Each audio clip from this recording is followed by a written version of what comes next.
بیویوں کا قافلہ، نبیزادیوں کا قافلہ، سیدانیوں کا قافلہ، سچی سینڈ کی سچی بچیوں کا قافلہ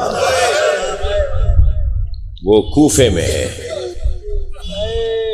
جب کربلا سے اسیروں کا قافلہ چلا، نیزوں کی انیوں پر شہیدوں کے سر ہیں، اور ایک سر حبیب ابن مظاہر کا ہے جو خولی نے اٹھایا ہوا ہے۔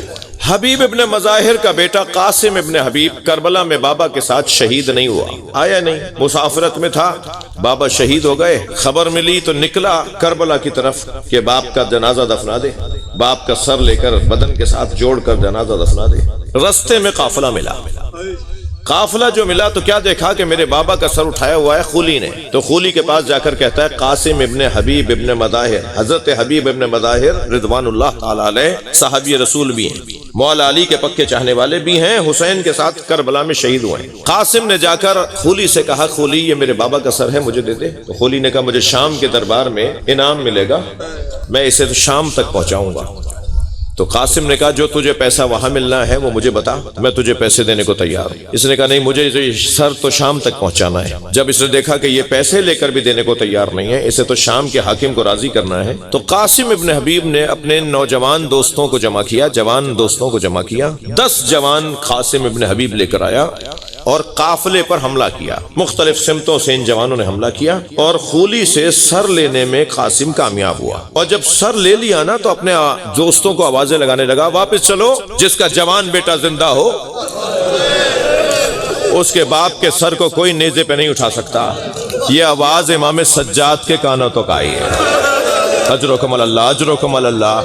امام نے اپنی ہتھکڑیاں بیڑیاں سنبھالی، امام حسین کے سر کے قریب آئے اور فرمایا بابا یہ سچ کہتا ہے، کوئی جوان یہ گوارا نہیں کر سکتا کہ اس کے باپ کے سر کو نیزے کی انی پر اٹھایا جائے، آپ کا بیٹا مشیت کا پابند ہے۔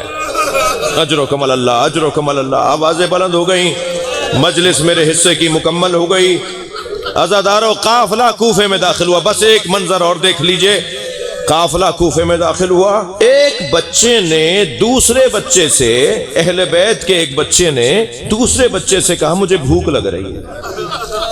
ایک خاتون چھت پہ کھڑی دیکھ رہی تھی، اس نے اپنی کنیز کو بلا کر کہا یہ بچے اسیر بھی ہیں اور بھوکے بھی ہیں، اور چہروں کا نور بتاتا ہے کہ خاندانی ہے، اور یہ جو بیویاں ہیں ان کی عفت بتاتی ہے کہ یہ بڑے خاندان کی عورتیں ہیں، اور یہ نیزے کی انیوں پر سر سوار ہیں، ان چہروں پر پیشانیوں پہ سجدے کا نشان بتاتا ہے کہ یہ اللہ کے عبادت گزار ہیں۔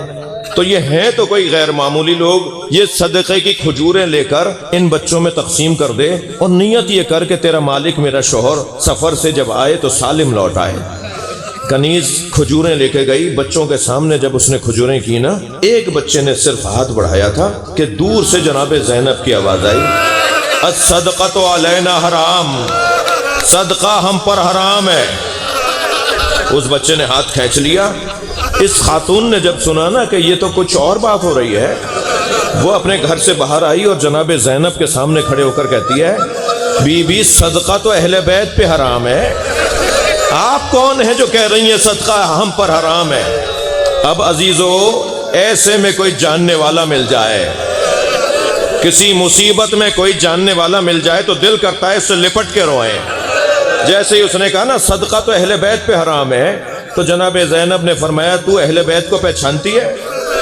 کہنے لگی میں اہل بیت کے فرد فرید حسین کی چاہنے والی ہوں۔ بس یہ جملہ سنا میری بیوی نے فرمایا ام حبیبہ پہچان، تیرے سامنے زینب کھڑی ہے۔ کہا بی بی مولا حسین کہاں ہے؟ کہا وہ جو نیزے کی انی پہ سر ہے وہ حسین کا ہے، وہ علی اکبر کا ہے، وہ قاسم کا سر ہے، ہمیں کربلا میں مارا گیا اور اسیر بنا کے کوفہ لایا۔ الا لعنت اللہ علی القوم الظالمین۔